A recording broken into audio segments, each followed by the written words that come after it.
So I hope that you have finished answering all these 10 questions within the 15 minutes, as I'm saying in all the mock test videos. And also I wanted to inform that we have a Instagram account for EC Electronics, and I'll be sharing these questions as images in that Instagram also.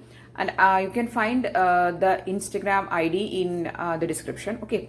And also there is a Facebook page for EC Electronics. Please do like the page, and also the Instagram account, please do follow it. Okay, so you can find, if you want me to share all these images, I'll be sharing. Anyway, I'll be sharing the image of this mock test in that Instagram and also in that Facebook page. Okay, so please do follow that also. So moving on to the questions, let's see what are the answers. I've not included the options for this because it is very easy to solve and find the options. Okay, so the first question, both the questions, that is question number 1 and 2, are from network. The first question is find the current I3. It is a very, very simple question. You just have to know that what is Kirchhoff current law, or what is that is how the current flows through various branches or in node. Here you can see there is a 5 ampere current coming through this node, and it is getting splitted across. That is, the normal cases, it will split across this branch and also this branch, right? So that is some Kirchhoff current law, that current, algebraic sum of currents in a particular node is equal to 0. So the current flowing into the node is equal to the current flowing out of the node. So if 5 ampere is flowing this way, then some current is flowing through this branch and some current is flowing through the R3 branch, that is this branch. Okay, so the total current is 5 ampere, out of which 2 ampere is flowing through this branch. Then what will be I3? So total current is 5. 5 is equal to 2 ampere plus I3. Very simple. I3 is equal to, this is 5 ampere. Okay, so 5 ampere minus 2 ampere, which is 3 ampere, is the answer for this question. Okay, so the correct answer is option C is the correct answer, which is 3 ampere is the value for I3. This is a very simple question. You just have to understand that you have to apply Kirchhoff current law for answering this question. Moving on to the next question. It is again connected to Kirchhoff current law, or you can apply nodal analysis here. Okay. Determine the current in all the resistors below. There are 3 resistors, 7 ampere, 3 ampere and 5 ampere. There is also a current source here. You need to find the current through 7 ampere, 3 ampere and 5 ampere. How to apply or how to answer this question? Again, you have to go for Kirchhoff current law. The total 50 ampere is coming in this way. Here, it will get splitted across 7 ampere, 7 ohm, 3 ohm and 5 ohm. Okay, the total current will split across these 3 branches, right? So, some portion of 50 ampere will flow through 7 ohm, remaining will flow through 3 ohm and 5 ohm, right? So, you can write the equation for currents, that is total 50 ampere is equal to the current flowing through 7 ohm. How can you represent it? You can see that all these 3 resistors are connected in which connection? In parallel connection. So the voltage across 7 ohm is equal to voltage across 3 ohm is equal to 5. Because in parallel connection, the voltages are same.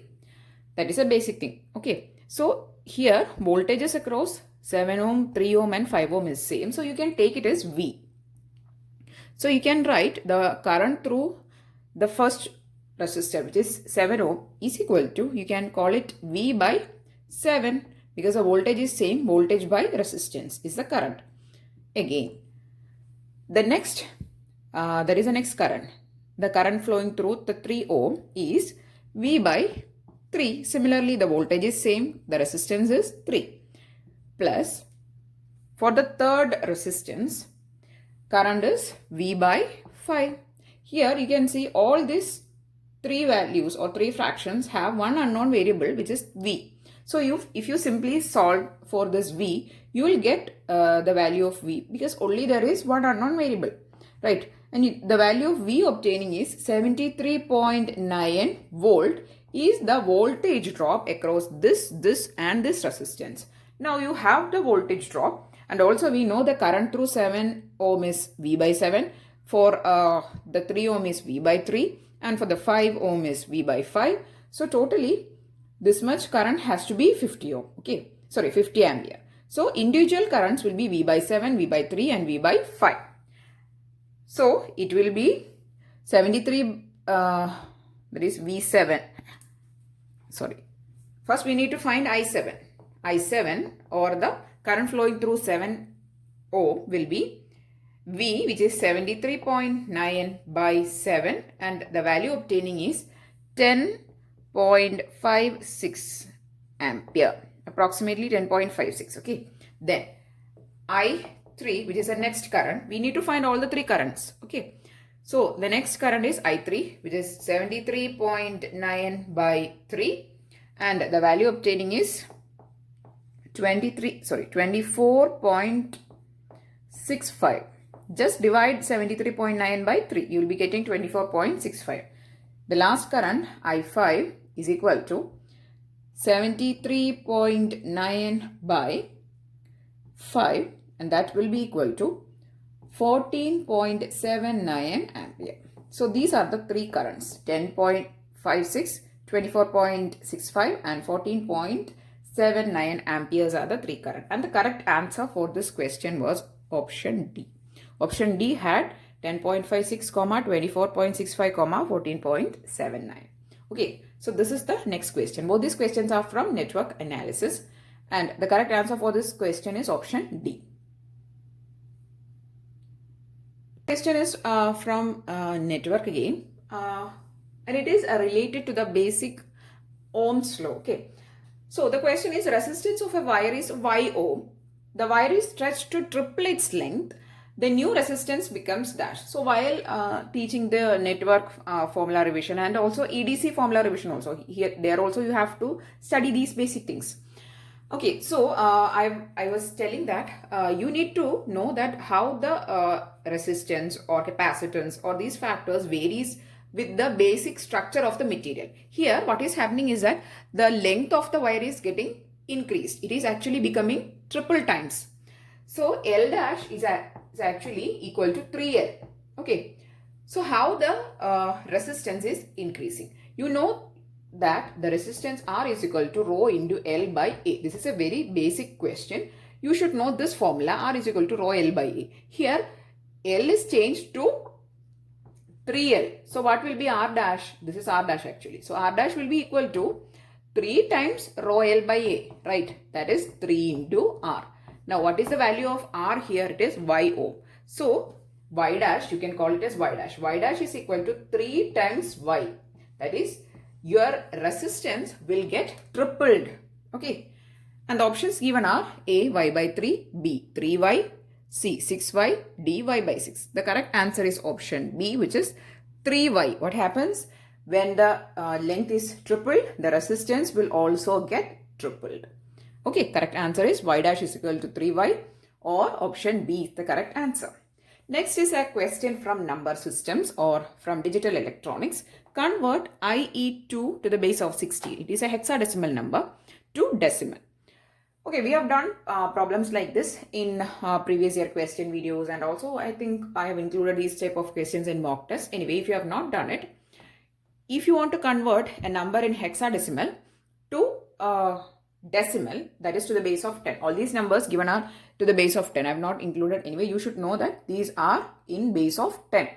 Means decimal numbers. So how to convert it? I'll write the number in hexadecimal first.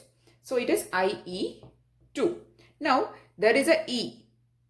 Sorry, this is not IE. It is 1E. Okay. That's a mistake. This is 1E2. Because there is no I. There is only up to F. Okay, so please correct it. Okay, anyway, I have given correct in the questions. Okay, this is 1E2. Okay, so 1E2 you need to convert to which number system? Decimal number system.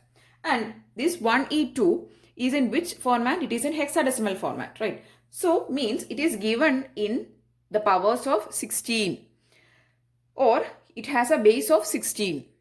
Okay, and the position values are, this is 0, this is 1, and this is 2. Now, in order to convert this to decimal, you have to multiply this with, that is 1 with 16 square, E with 16 raised to 1, and 2 with 16 raised to 0.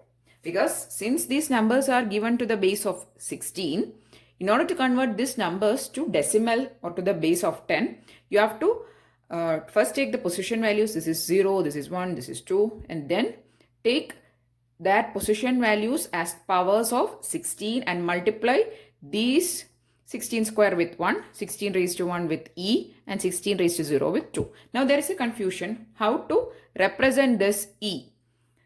You know that in hexadecimal, if you write e, that is actually equal to 14 in decimal number system, right? So you can replace this with 14. Now it is very simple. That is 1 into 16 square plus 14 into 16 raised to 1 or 16 plus 2 into 16 raised to 0 or 1. Okay. This will give you the decimal representation of this 1e2. Okay. So you can write it 16 square plus 14 into, okay, I think you can't see the board. Okay, I'll write it in the top. Okay. 16 square into 1 is 16 plus 14 into 16 raised to 1 is 16 plus 2 into 16 raised to 0 is 1. So 2 into 1. And the answer obtaining is 482 to the base of 10. The base is 10. Okay. For decimal numbers, base is 10. So all these numbers are given in 10. So the answer obtaining is 482 to the base of 10. Correct answer is option C is the correct answer. Okay, I'm telling it once again. If you're seeing the solutions and doing the problem, please correct it. This is 1e2, not ie2. I've mispronounced it. Okay, so it is it is 1e2 to the base of 16. Okay, anyway, the correct answer for this question is option C is the correct answer, which is 482. The next question is again from number system. Here the number is in octal number system, that is to the base of 8. 240 to the base of 8, convert 240 to the base of 8 to decimal. The same thing you have to do with 8. Earlier it was in, that is to the base of 16. Here it is to the base of 8. Only that is a difference. So I'm going to write the numbers is 214. Okay, 214. The position values are 0, 1 and 2. So 8 square, 8 raised to 1 and 8 raised to 0. So how to get the decimal? So to get the decimal equivalent, just take the product of 8 square and 2, then plus 8 raised to 1 into 1 plus 8 raised to 0 into 4. Okay. So the answer obtaining is 2 into 8 square plus 1 into 8 raised to 1 plus 4 into 8 raised to 0 is the decimal equivalent. That is 2 into 64 plus 8 plus 4. That is 140 to the base of 10. Correct answer is 140 to the base of 10, or option A is the correct answer. Okay, so this question has A as correct answer. Next question is from actually analog electronics. Okay, you need to find the transfer kara of this circuit. This is a very simple type of circuit. We have done a lot of videos regarding this type of clipper circuit. This is a clipper circuit. Okay, you need to find the transfer kara.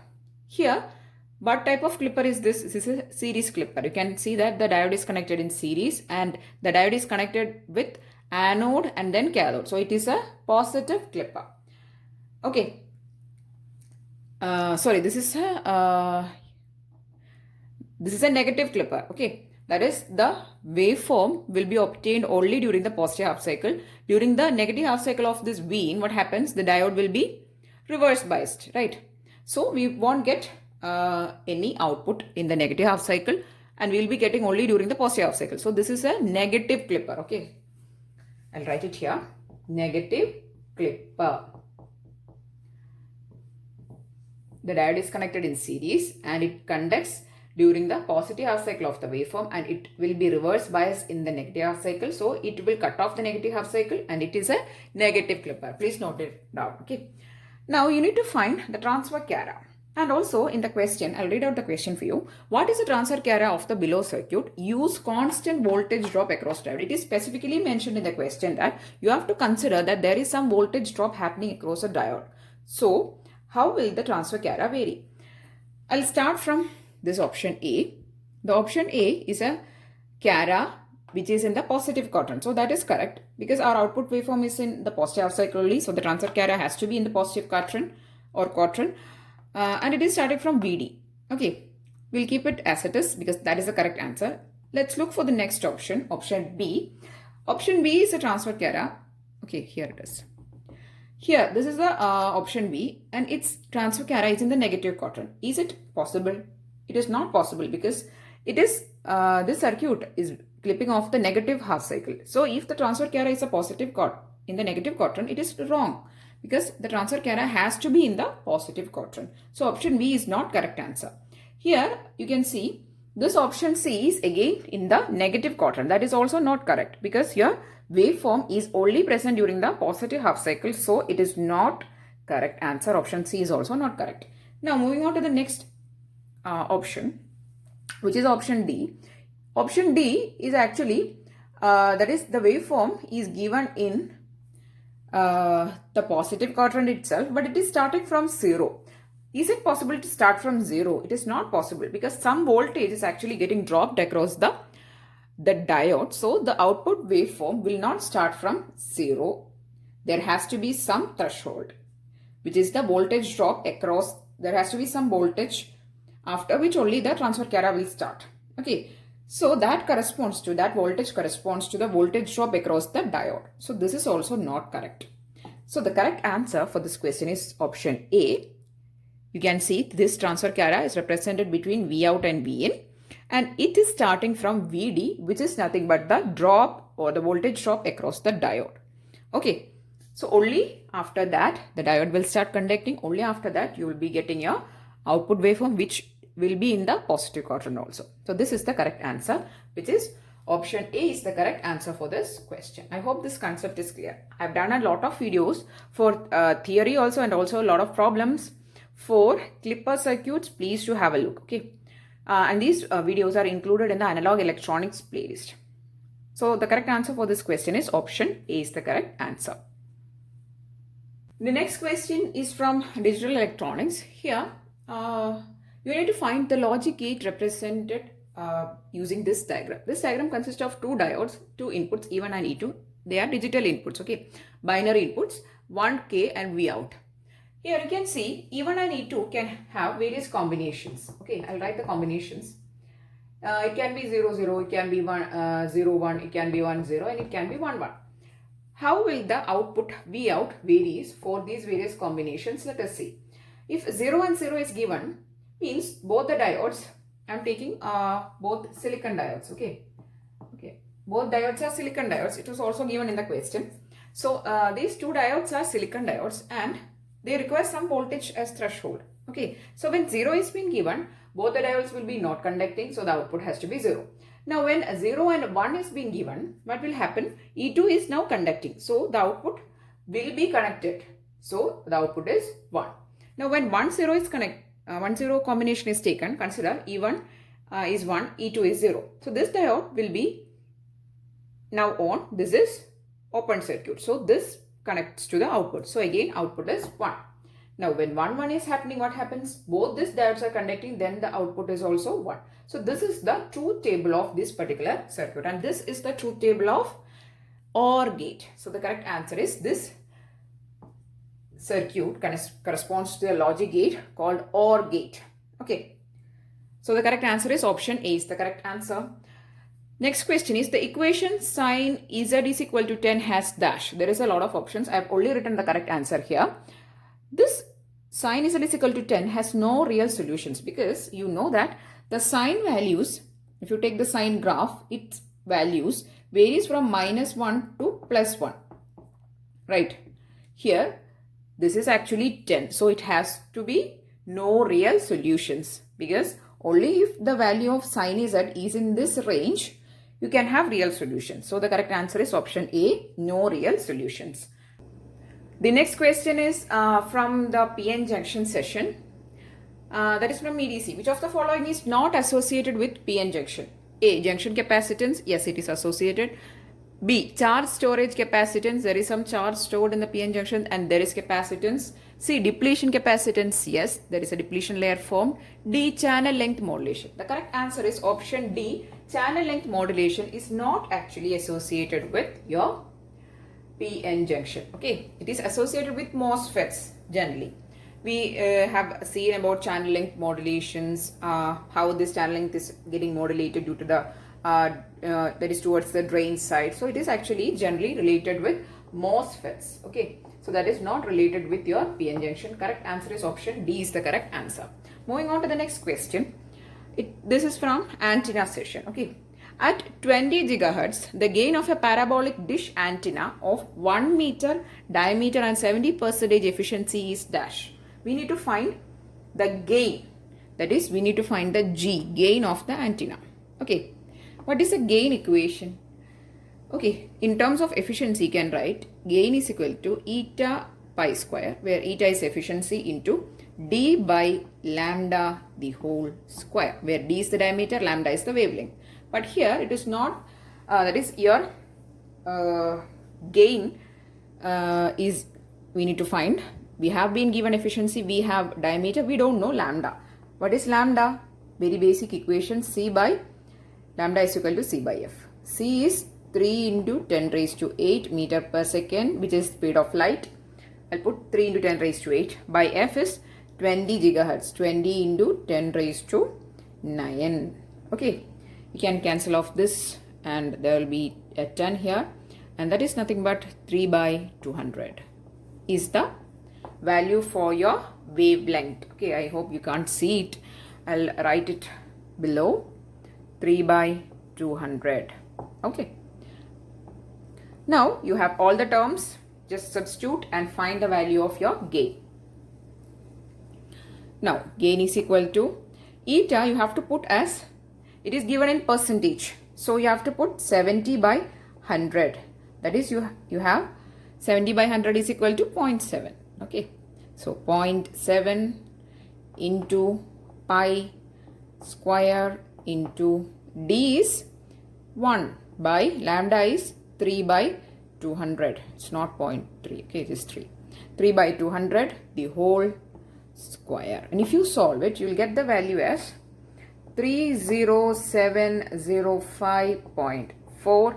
But if you look at the options, see the value here is a gain value. It is a number. You need to find the value in dB. So take the 10 log 10 and the value obtaining is approximately 44 point something, and you can write it as 45 dB is the gain of this parabolic dish antenna. Okay, so the correct answer for this question is option D, which is 45 dB. So these are the questions which I have included in this mock test. I think this is a part 5, and we'll be doing these type of mock test for all the competitive examinations of electronics, especially for technical assistant, which we are now concentrating. And many people are telling me that please do mock test videos for VSSC location or SASC location. You can actually use these mock tests for any location, because I'm including questions from medium to tough difficulty level. So if you practice these type of medium to tough or tough questions, it is very easy for you to crack any competitive examination, that is any technical assistant examination for any location.